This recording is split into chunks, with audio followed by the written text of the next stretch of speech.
Hey music lovers, welcome back to Key Track Music Reviews, your channel for brand new music and the listening experience. I'm Alex. Today is episode 2. We are going to cover The Car, the latest album by Arctic Monkeys. Hailing from Sheffield, England, Arctic Monkeys formed in 2002 and became the first independent label band to debut at number 1 in the UK in 2006. According to Wikipedia, they have an impressive 104 nominations for music awards and 42 music award wins. This is the band's 7th studio album.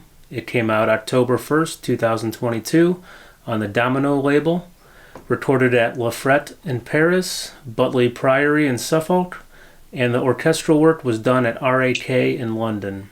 It was produced by James Ford, with string arrangements by James Ford and Bridget Samuels. Full disclosure here, Do I Want to Know is the only song I really know by the Arctic Monkeys, so this review is done in sort of a bubble. I have no grounds for historical comparisons or insights, but I also have no preconceived notions about what an Arctic Monkeys album is supposed to be like. So this is something I often do with music and in movies. I like to go in not really knowing what I'm going to get.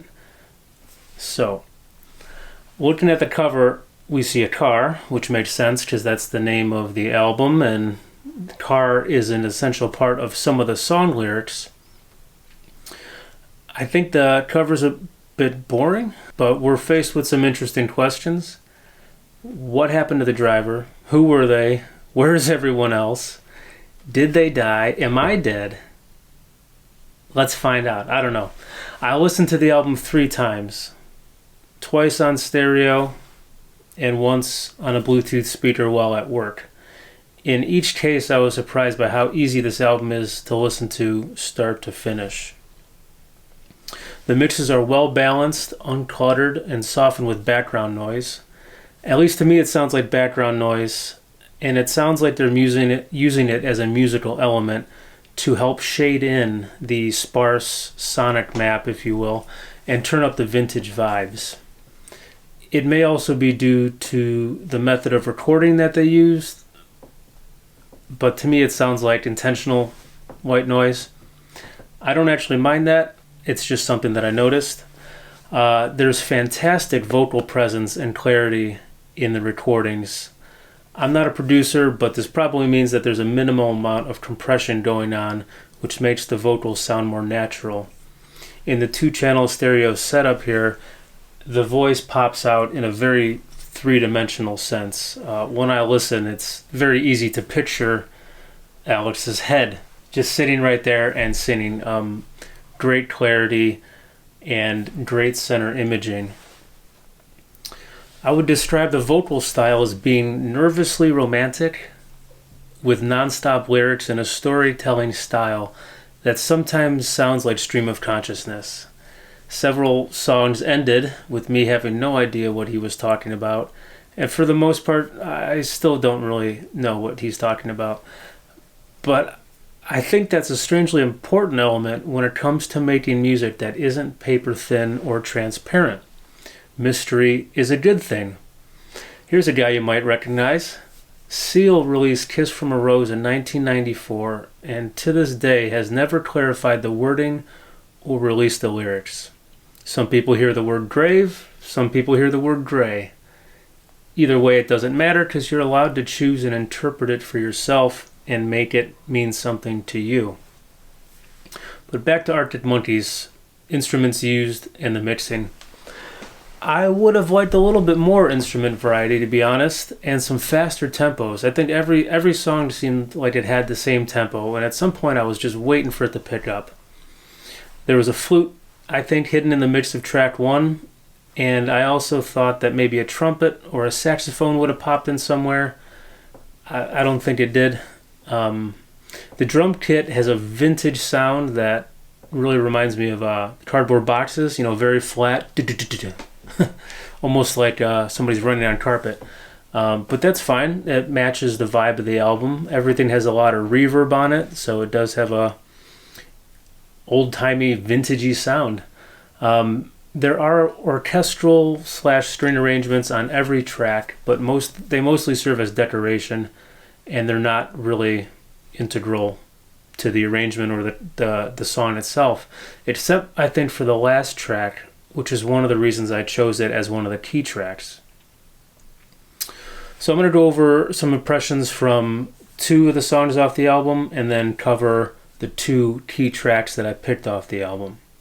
The first song to comment on is the first track, There'd Better Be a Mirror Ball. And this is the single track from the album. And as the opener, it sets a stage, not only sound-wise, but visually, because to me it sounds like an old dance band playing for a prom at some weird art school. Really surprising. It has that dynamic range that old music seems to have. It has a sense of openness and character. You can hear the strings right away, the bass, vocals, and the drums are centered in the mix. Strings are off to the sides. A lot of reverb. There's that wavy slash wavering vocal style that Alex Turner uses. There's a nice piano, and then there's that flute, or it might even be a synth. The drumming is kind of stop and go into the rhythm of the overall song. It basically guides the rhythm of the song. And there's even bongos at the end, which I thought were really cool.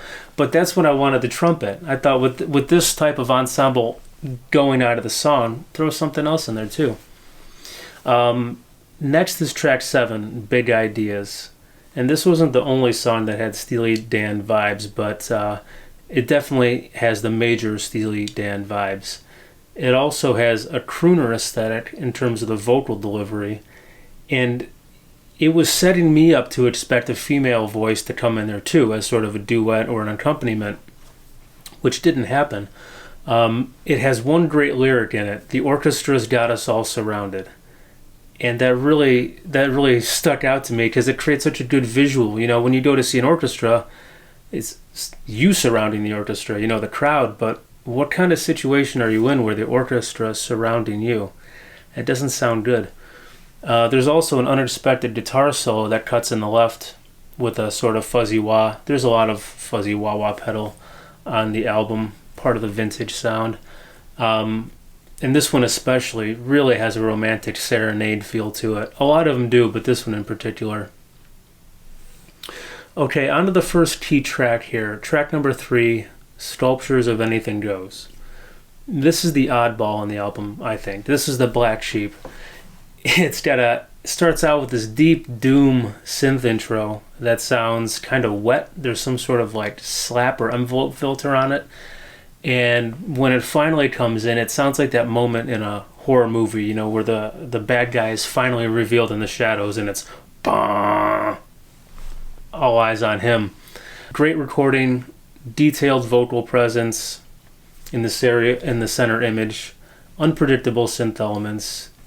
Dark and rejoicing is how I would describe this track. The drums and vocals are in the center image. You got synths, keyboards, and guitars in the right and left. And that's primarily what they do. Some tracks that's really cool because they even go in and out, exclusively vocals or exclusively music, and it has this sort of blooming effect where the sound is going in and out of the center. And it's got a heartbeat kick drum and a snare that comes in around the 120 mark that keeps that slow crawl of a beat moving forward. There's also this great dramatic break in the music where it stops just for a second while the vocals continue, and there's this gasp, and then you go back into it. Really, really fun, really cool. And towards the end especially, you really feel the heartbeat. The first time I listened to it, I only recognized what was happening at the end, and I'm like, oh, doom, doom. It sounds like a heartbeat. It reminded me of the outro of Dark Side of the Moon by Pink Floyd. So here are some of the lyrics that I picked out for Sculptures of Anything Goes. How am I supposed to manage my infallible beliefs when I'm socking it to you? Performing in Spanish on Italian TV sometime in the future, while wondering if your mother still ever thinks of me. Hallelujah. Blank canvases leant against gallery walls, flowing towards Sculptures of Anything Goes on the marble stairs.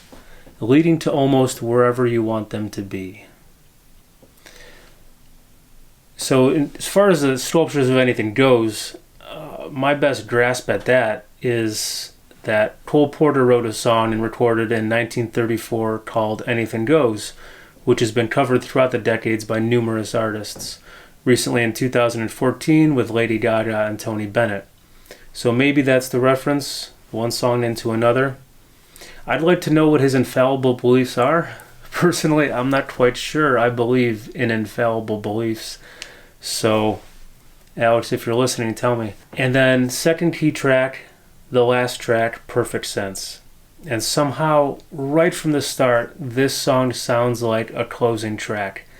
It's got the same band opening and closing the album on that prom stage. It has the best and the most prominent use of the string arrangements.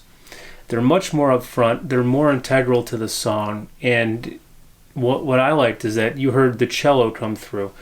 On track 1, you can kind of hear the cello, but only if you're like really paying attention to the strings. This time it's a little bit more up front and we get more of that orchestra sound. You can barely hear the acoustic guitar, but it's strumming a triplet feel rhythm that helps tie the bass and the strings together in terms of timing. But it didn't end with any sense of finality. It just sort of fades out really quickly, which is a shame, I thought. They could have soloed individual instruments out. They could have done a longer fade out. They could have done some other transition entirely. Basically, anything else would have been better than the strange quick fade out. I turned and looked at the CD player when it was over because I'm like, is that it? It's over? Nonetheless, this one was a key track selection for the strings, but also for the lyrics. And I have to admit that there are references I don't understand. But on the surface, it seems to be about managing the pace of life. So here we go. A 4-figure sum on a hotel notepad, a revelation or your money back. That's what it takes to say goodnight. Sometimes I wrap my head around it all and it makes perfect sense. Keep reminding me that it ain't a race when my invincible streak turns onto the final straight. If that's what it takes to say goodnight, then that's what it takes. Now my interpretation is this. Anxieties of success and failure can keep us up at night, and we have to rationalize our lives with numbers and quotes by other people in order to find our own peace. It's a sad reflection on a busy, driven state of mind that could really use some genuine rest. So that's it from start to finish. Overall, this album grew on me really quickly, and I think that it's one that I'm going to keep coming back to in the future. What did you think of the album? Leave your comments below and let me know. Thank you so much for watching, and please subscribe to see more. The next review is going to be Christine and the Queens, so stay tuned. Bye.